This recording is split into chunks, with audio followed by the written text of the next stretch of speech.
Hey folks, welcome back to Only Best Fancy Novels.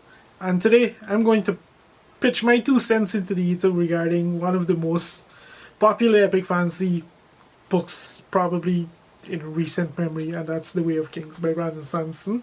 I gotta admit, this is a pretty grand opening to what promises to be a pretty epic series.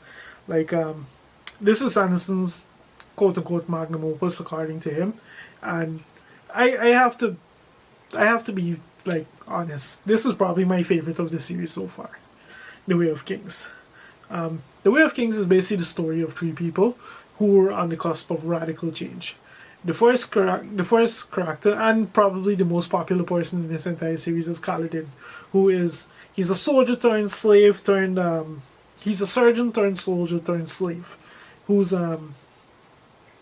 who finds out that it turns out that there's even further he could sink, despite how bad he thought his situation already was, if he chooses to allow himself to sink that far.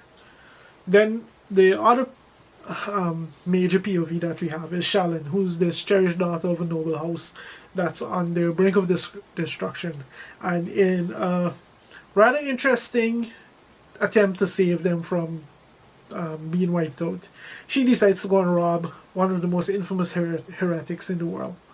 And then we have, last but not least, my favorite character of the entire series, Dalinar, who is the king, the brother of a murdered king, who has been, since that event, has been trying to live up to his brother's dying words, his dying wish, and it goes against the grain of who he is, but he is struggling to change and become this ideal that his brother wanted him to be, and as a result of that, like he's facing some pretty harsh challenges. And that's the thing about these characters all face some pretty harsh challenges, and yeah, that's kind of essentially what The Way of Kings is about. Introducing us to these characters and laying the groundwork and just kind of catapulting us into this world. And it is a very fascinating world. Like, Roshar is one of the most vividly imagined worlds in like I've ever read in any fantasy book. From everything from the ecosystem to the society to every aspect of it is carefully plotted and planned and executed in such a way that you just can't get enough. It's just fascinating. And most interestingly, this is a world where there's not much in the way of magic as yet. There is technology of a very strange kind that's slowly being developed, and this book, this entire series, is part of it. Like, the magic slowly gets introduced and unfolded. Like, that's one of the cool things about this book. This is essentially with a book where the characters rediscover the magic of this world. And yeah, like I said, if I had to pick a favorite of this series, honestly, it has to be this book.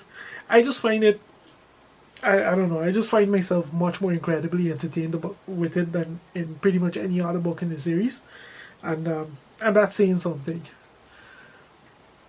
Yeah, like, at the core conflict of this book, it is about a war that's essentially being perpetuated between the kingdom of Veletkar, whose king got killed, and the Parshendi, who are like this, like a rural tribe essentially, that are they're now facing genocide as a result of killing the king. Why did they kill the king? For a very strange reason, a very, very strange reason that it seems like no one in this book actually stopped to think and ask why. But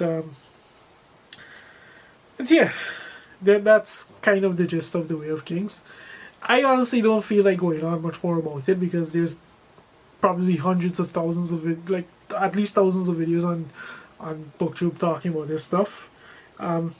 Instead, I'll kind of share my take on it. Like, first and foremost, there's Sanderson's trademark bland writing style, which honestly, it proves very effective in this book. It gets the point across. It introduces us to all these strange things by both overloading us and not crushing our brains in the way that, say, Malazan would do this. Like, if this book were written, for example, in the style of Malazan, where you're thrown into the deep end and things aren't necessarily explained to you, your brain would implode by how much goes on in here. Sanderson's, he dishes it all out slowly, but he definitely dishes it all out.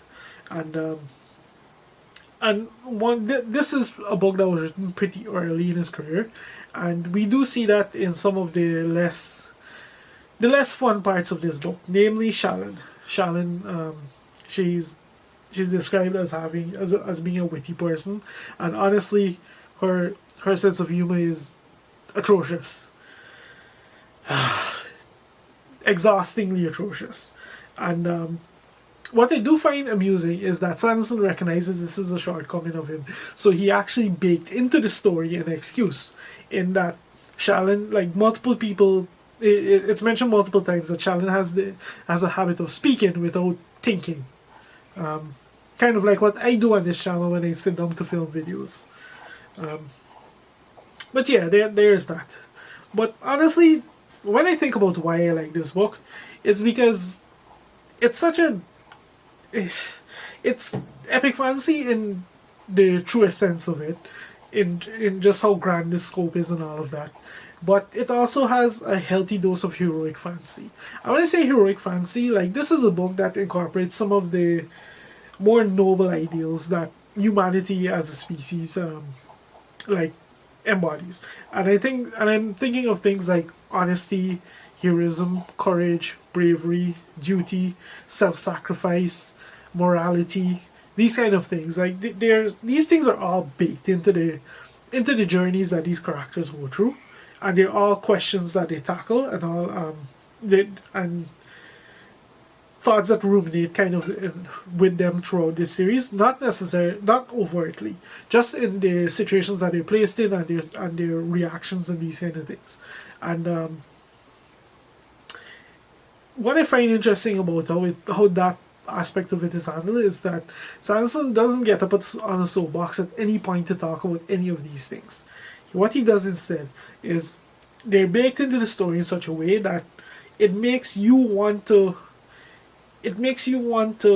kind of internalize these things and be a better person, if that makes sense. Like, it makes you want to live to a higher moral standard just reading the journey that these characters go through, and I guess you could say the fulfillment they get over the course of it.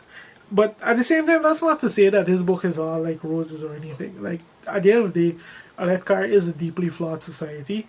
They are, like, we literally get introduced to them committing a genocide, effectively.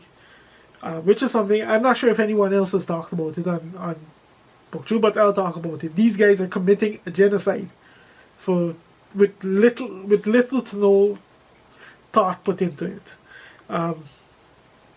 But yeah, there's that, there's slavery, there's exploitation, there's abuse of power, there's just a lack of agency, there's supposedly there's this structure where people can progress and get better and all of that, but it's very much a stratified society, and with all the inherent power abuses that come as a result of that, and the power dynamics and all of that, it is what it is. Like, picture, like, it's essentially almost like a capital, like what's happening in a capitalist society, projected onto a quote unquote medieval kingdom. Which, yeah, like, this book has all of this going on, and it still manages to tell a rip-roaring adventure. Like, Kaladin's journey, the reason why I think he's so beloved is because he just has such an entertaining journey. It helps that he's the major POV of this book. Each book in the Samurai Archive has a major POV that it focuses on, and this is his book. Like, we get his backstory and the events that led to him being where he is, and how he eventually progresses from there. And yeah, like, honestly, I enjoyed this book. I absolutely agree with people who say, like, this is among the best that fantasy has to offer. If it didn't work for you, I'm sorry, but hey, nothing to be done about that. I'm a fan.